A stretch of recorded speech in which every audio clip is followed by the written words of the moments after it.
Hello everyone. मेरा नाम अमित समदर्शी है और मैं एनयूएस बिजनेस स्कूल सिंगापुर से पार्ट टाइम एमबीए कर रहा हूँ। And I am also a product manager with GovTech Singapore.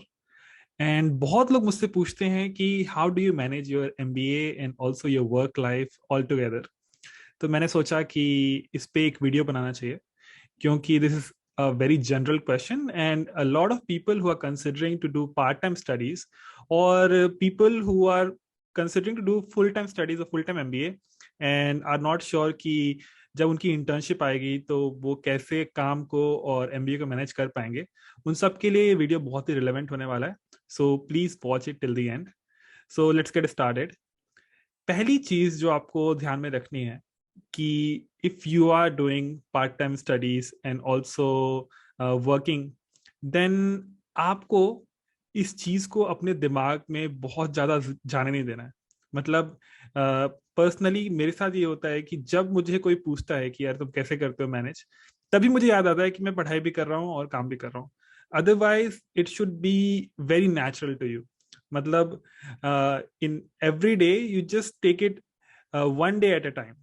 एक दिन में आपको जो भी काम है उसमें आपको पढ़ाई भी करना है, उसमें आपको काम भी करना है। So just take it normally. अगर आपने इसको एक बहुत बड़ा प्रेशर पॉइंट बना लिया अपने दिमाग में कि अरे मैं तो काम भी करता हूँ और मैं पढ़ाई भी करता हूँ, तो ये होगा कि ना आप एक्सक्यूजेस देना शुरू कर दोगे। क्योंकि आप अगर अपने काम में अच्छा परफॉर्म नहीं करोगे तो आप बोलोगे अरे मैं तो एमबीए कर रहा हूँ इसलिए मैं काम नहीं कर पा रहा। अगर आपके ग्रेड्स अच्छे नहीं आ रहे, आप कॉन्सेंट्रेट नहीं कर पा रहे, तो आप बोलोगे मैं तो काम भी कर रहा हूँ इसलिए मैं पढ़ाई नहीं कर पा रहा। सो ये सिनारियो नहीं आना चाहिए। आइडियली अगर ये डिसीजन आपने लिया है तो you should back your own decision और just take it one day at a time. आपको ये सोचने की जरूरत नहीं है कि मैं बहुत ज्यादा कोई स्पेशल काम कर रहा हूँ। दुनिया में बहुत लोग के पास बहुत ज्यादा रिस्पॉन्सिबिलिटीज भी हैं। इवन अगर आप एक बैचलर है मेरी तरह, तो आपके पास फैमिली कमिटमेंट्स नहीं है, बट बहुत सारे लोग पढ़ाई भी कर रहे हैं, जॉब भी कर रहे हैं, एक उनकी फैमिली भी है, उनके बच्चे भी हैं। तो उस केस में तो उनका वर्कलोड और भी ज्यादा हो गया। तो यहाँ पे ये रियलाइज करने की जरूरत है कि ये सब मैनेजेबल है ना। तो इसको ज्यादा अपने दिमाग में लेके जाने की जरूरत नहीं है। Now I would like to talk about कि वर्कलोड कैसा रहता है if you are doing part time MBA. तो अगर आप एनएस बिजनेस स्कूल से कर रहे हैं तो यहाँ पे पार्ट टाइम स्टडीज में आपको हर सेमेस्टर में 3 सब्जेक्ट्स ले सकते हो आप। टोटल पूरे करिकुलम में 17 सब्जेक्ट होते हैं, हर सेमेस्टर में 3 ले सकते हो आप। और हर सब्जेक्ट का वर्कलोड होता है around 40 hours in the semester. तो हर वीक आपकी 3 से 4 घंटे की क्लास होती है। कम्यूट मिला के 4 घंटा पकड़ लीजिए। एंड एक्चुअली कम्यूट मिला के 4.5 घंटा भी हो सकता है, बट या अ बॉल पार्क फिगर 4 घंटा आपको एक सब्जेक्ट को लगेगा। तो ऐसे आपके 3 सब्जेक्ट होंगे तो 12 घंटे का वहां पे कमिटमेंट हो गया। उसके अलावा आपके असाइनमेंट चल रहे होंगे, आपके मिनी प्रोजेक्ट चल रहे होंगे, ट्यूटोरियल चल रहे होंगे, प्री क्लास रीडिंग्स चल रही होगी। उन सब के लिए आपको 4 घंटे का समय निकालना ही पड़ेगा हर वीक में। तो वहां पे आपका वर्कलोड बन गया टोटल 16 घंटे का, 12+4। बट ये कंसिडर करके आपको एमबीए या फिर पार्ट टाइम स्टडीज ज्वाइन नहीं करनी चाहिए। क्योंकि जब पीक टाइम आता है, दैट मीन्स जब फाइनल एग्जाम्स का टाइम आता है, तो आपको बहुत ज्यादा स्लॉग करना पड़ सकता है। हो सकता है कि आपके हफ्ते के 15 घंटे लग जाएं, क्योंकि फाइनल प्रोजेक्ट आ रही है, टीम के साथ प्रेजेंटेशन हो रही है, उसके लिए आपको प्रिपेयर करना है। आपको फाइनल एग्जाम जैसे मान लो फाइनेंशियल मैनेजमेंट है, अकाउंटिंग है, इकोनॉमिक्स है, ये सारे काफी टफ सब्जेक्ट्स हैं। तो इसके लिए आपको काफी स्लॉग करना पड़ सकता है एंड एंड में। तो आपका मतलब जो पर्सनल कमिटमेंट है पढ़ाई को लेकर के, वो 15 घंटे भी जा सकता है। तो 15 घंटे की पढ़ाई, 12 घंटे की क्लास और आपका 40 घंटे का वर्क, उसके अकॉर्डिंग आपको प्लान करना चाहिए कि यहाँ तक मेरा वर्कलोड जा सकता है। And if you can do it, then definitely you should join any part time programme if you want to. Now, next thing I would like to talk about is, even before joining, how can you make your life less miserable? And that you can do by communicating it to your manager. अगर आपको part time MBA या फिर part time masters का offer आया है, so do not just go and join it. पहले आप अपने मैनेजर से बात करो। वेरी लाइकली कोई मैनेजर मना नहीं करेगा। अगर आप पढ़ाई कर रहे हो तो एवरीबडी इज वेरी सपोर्टिव, है ना, in most of the companies. कोई मना नहीं करेगा, लेकिन उससे क्या होगा कि ना, मैनेजर के साथ आपका एक्सपेक्टेशन मैनेजमेंट क्लियर हो जाएगा। क्योंकि आप कितना भी बोल लो कि अरे I take one day at a time, लेकिन आपका काम इम्पैक्ट होता है थोड़ा बहुत। और जब आपका काम इम्पैक्ट होता है तो मैनेजर के साथ आपका ओवर कमिट अंडर डिलीवर ना हो जाए, इस वजह से आपको अपने मैनेजर से कम्युनिकेट करना चाहिए. Second thing you should do is you should try to restrict your work, कि आपका 5:30 बजे तक काम खत्म हो जाए, क्योंकि 6:30 से क्लास है. एंड कुछ दिन आपकी क्लास नहीं हुई, कुछ दिन आपकी क्लास होगी. तो जिस भी दिन आपकी क्लास है, I would strongly recommend you कि 5:30 बजे काम खत्म कर दो. उसके बाद अपना कैलेंडर बुक कर लो, ताकि कोई आपकी मीटिंग बुक ना कर पाए, ताकि कोई आपको रोक ना पाए. उसके बाद you should be very particular कि क्लास जाना है मतलब जाना है. क्योंकि मैं बहुत लोगों को देखता हूँ जो क्लास में बहुत लेट आते हैं, जो कि दे आर सेइंग कि मेरी मीटिंग चल रही थी. अरे तुमने मतलब मेरे हिसाब से कि मीटिंग अगर आप होने दोगे तो वो ओवरफ्लो करेगी. तो 5:30 बजे के बाद अपना कैलेंडर बुक कर लो. एंड इसी से जुड़ा हुआ एक पॉइंट है जो मैंने अप्लाई किया है पर्सनली, कि I was not a morning person personally, and I am actually not a morning person. But मैंने जब एमबीए ज्वाइन करा, उस समय पे मैंने सुबह जल्दी उठना शुरू किया. एंड जल्दी का मतलब मेरे लिए है 7, 7:30. 7, 7:30 से जल्दी मेरे से नहीं हो पाता. And because I live in Singapore, यहाँ पे थोड़ा सा टाइम का भी ऐसा है कि सुबह 7 बजे ही होती है यहाँ पे. सनराइज का टाइम ही 7 बजे.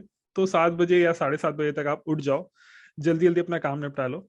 तो उससे ये होगा कि आपके कलीग्स जो काम करना स्टार्ट कर रहे हैं, मान लो 10:30 बजे या 11 बजे, तो आप उससे 1-1.5 घंटे पहले काम करना स्टार्ट कर दो. तो उससे दो चीज होगी कि पहली बात आपको गिल्ट नहीं होगा कि अरे मैं काम भी लेट स्टार्ट करता हूँ, मैं 5:30 बजे खत्म करके निकल जाता हूँ. ये गिल्ट नहीं होगा आपको, और अपने काम में भी अच्छा परफॉर्म कर पाओगे. तो इसलिए इट्स वेरी इंपॉर्टेंट कि आप अपने कलीग से थोड़ा पहले काम स्टार्ट करो. And even if you are not going to office, just try to get on your desk by 9:30 और 9. तो उससे आपको मैनेज करने में काफी आसानी होगी. उसके अलावा I would like to discuss कि आप अपना एमबीए कैसे आसान बना सकते हो. आसान बना सकते हो इन द सेंस कि okay, academic is very important, but आपकी अप्रोच कैसी रहती है अपने एकेडमिक्स को टैकल करने में, ये बहुत इंपॉर्टेंट है. और इसके लिए एक बहुत ही इम्पॉर्टेंट चीज जो मैंने एक्सपीरियंस करी, जो मैं शायद आपसे 1 साल पहले बता नहीं पाता, वो मैं बता सकता हूँ कि you should have a group of 4-5 people और मोर, जो आपके दोस्त हैं, जो आपके फ्रेंड्स नहीं है, जो आपके दोस्त हैं. Basically they are not your professional friends. जो जिन ये ऐसे दोस्त हैं जिनसे आप बात कर सकते हो, जिससे अगर आपको कोई सब्जेक्ट में डिफिकल्टी हो रही है, शेयर कर सकते हो खुल के you can discuss out things. तो उससे ये होगा कि ना, जहां पे आप फंस रहे हो, जहां पे आप अलोन हो, क्योंकि ये कोई हॉस्टल लाइफ तो है नहीं, आप अपने घर से काम करो. तो जहां पे आप फंस रहे हो ना, वहां पे अगर आपको क्लियर आउट करने के लिए कुछ 4-5 अच्छे दोस्त हैं, तो उससे आपका व्हाट आई शुड से, मुझे हंसी इसलिए आ रही है क्योंकि हो सकता है कि वो लोग देखें. तो अ, अगर आपके जो 4-5 दोस्त हैं, उनसे आप डिस्कस कर सकते हो. जैसे कि मान लो आपको श्योर नहीं है कि कौन सी रीडिंग करके जानी थी, प्रोफेसर ने बोला था. जैसे मेरे साथ कभी कभी ऐसा हो जाता है कि मैं रीडिंग करना ही भूल जाता हूँ, या फिर मैं क्लास में पहुंचता हूँ तब पता लगता है कि अच्छा ये रीडिंग करनी थी. तो अगर ऐसा सिनारियो हो गया है, तो just you can drop a message to your close friends, and आपको उसका आंसर मिल जाएगा, instead of dropping a message to a bigger group of 100 or 200 people in your class. उससे आप थोड़ा शाय भी महसूस कर सकते हो. तो बेटर ये है कि आप अपने दोस्तों को अपने पास रखो, and that will make your MBA life much easier. उसके अलावा आई शुड से कि ग्रेड्स को इम्प्रूव करने का सबसे बेस्ट तरीका क्या है, क्योंकि देखो, अगर ग्रेड्स का आपके ऊपर प्रेशर नहीं रहेगा ना, तो आप ना अपनी लर्निंग को एंजॉय कर पाओगे. तो कई लोग पूछते हैं like I am maintaining good grades somehow, like मेरा पहले यूनिवर्सिटी लाइफ में इतना अच्छा ग्रेड वगैरह नहीं रहता था, but here I am doing well. And उसका एक बहुत इंपॉर्टेंट कारण है कि I do a lot of class participation. और मैं बहुत स्ट्रांगली रिकमेंड करूंगा कि अगर आप क्लास में जा रहे हो तो क्लास पार्टिसिपेशन करो. उसके आपको 2 फायदे होंगे. पहला तो आपका लर्निंग एक्सपीरियंस इंप्रूव हो जाएगा. आप क्लास में जा रहे हो, आप क्लास में जाके अगर सीख रहे हो ऑलरेडी, तो आपको एक्स्ट्रा टाइम डेडिकेट करने की जरूरत नहीं है. तो उससे आपका लर्निंग इंप्रूव हुआ. उसके साथ ही साथ क्लास पार्टिसिपेशन के 10, 15, 20% मार्क्स होते हैं कभी कभी, और वो अगर आपको ऑलमोस्ट पूरे मिल जा रहे हैं, तो जो ग्रेड्स लाने का जो प्रेशर है ना, वो आपके ऊपर बहुत कम हो जाएगा. तो इससे जो आपका मतलब ओवरऑल वर्क लाइफ बैलेंस और वर्क एमबीए बैलेंस जो है, वो भी काफी इंप्रूव हो सकता है. And it is a really good tool to excel in your MBA programme. उसके अलावा एक चीज आप और कर सकते हो कि whatever you are studying, try to relate it to your real life. मतलब जैसे कि मेरे को याद है कि जब मैं फाइनेंशियल अकाउंटिंग पढ़ रहा था, तो उस समय पे मैं इतना इंटरेस्टेड हो गया था कि मैं अलग अलग कंपनीज की फाइनेंशियल रिपोर्ट्स पढ़ने लगे था। उस समय इन्वेस्टमेंट के कारण भी था, बट मैं फाइनेंशियल स्टेटमेंट्स पढ़ता था, बैलेंस शीट पढ़ता था, और ये सारी चीजें। उससे क्या है ना कि आप जब रियल लाइफ से उन चीजों को कनेक्ट करोगे तो आपका लर्निंग इंप्रूव हो जाएगा, एंड ऑल्सो आपको लगेगा कि मैं कुछ पर्पसफुल काम कर रहा हूँ। ऐसा नहीं लगेगा कि अरे यार एक सब्जेक्ट है जिसको मेरे को क्लियर करना है इसलिए मैं पढ़ाई कर रहा हूँ। तो इससे ओवरऑल आपको ग्रेड्स में भी फायदा होगा, आपको अंडरस्टैंडिंग में फायदा होगा, आपको पढ़ाई कम करना पड़ेगा, आपके लिए इंजॉयबल हो जाएगा। तो प्लीज रियल लाइफ से कनेक्ट कीजिए जो भी चीज आप पढ़ रहे हैं क्लास में। एंड अब हम थोड़ा वीडियो के एंड साइड में आ रहे हैं, एंड यहाँ पे I want to give you a controversial advice, and this controversial advice works for me, may not work for you, but अगर आप एक इंडियन एजुकेशन सिस्टम के प्रोडक्ट हैं तो आपके लिए ये काम कर सकती है।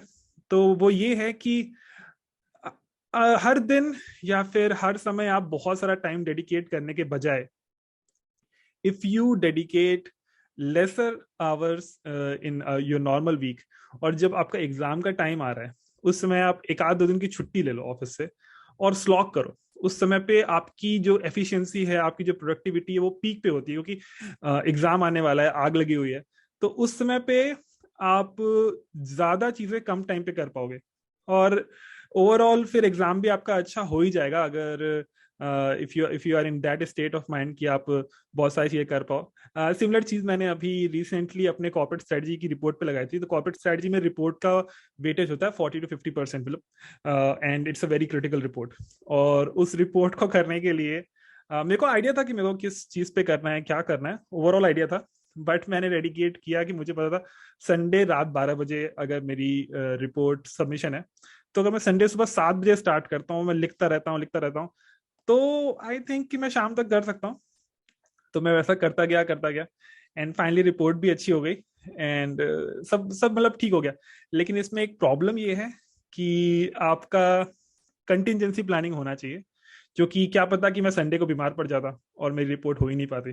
तो आपको पता होना चाहिए कि आपका कंटिजेंसी प्लान क्या है। But in most cases it works, and it can save you a lot of time if you leave a larger chunk for your end times. And last again I'll circle back to the thing where I started. अगर आप part time studies कर रहे हो और काम भी कर रहे हो, तो प्लीज इसको हवा मत बनाओ, प्लीज इसको ऐसा मत प्रोजेक्ट करो अपने खुद के लिए, वरना आप प्रेशर में आ सकते हो। Just take it easy, and अगर आपको लगता है कि मैं नहीं कर सकता, so I just want to assure you कि सब मैनेज हो जाता है। If you just take a leap, you can always do it. I hope आपको ये वीडियो अच्छा लगा। इस वीडियो में कोई बहुत बड़े प्रोडक्टिविटी टूल्स नहीं थे, जस्ट लाइक अली अब्दाल देता है। It's everything that I experienced in last 1 year, and I just wanted to share with you guys. If you like the video, please share it with your friends जो part time studies करना चाहते हैं, या फिर जो full time MBA कर रहे हैं, या फिर anybody who can find it useful. And like, subscribe, share, and I'll see you in the next one.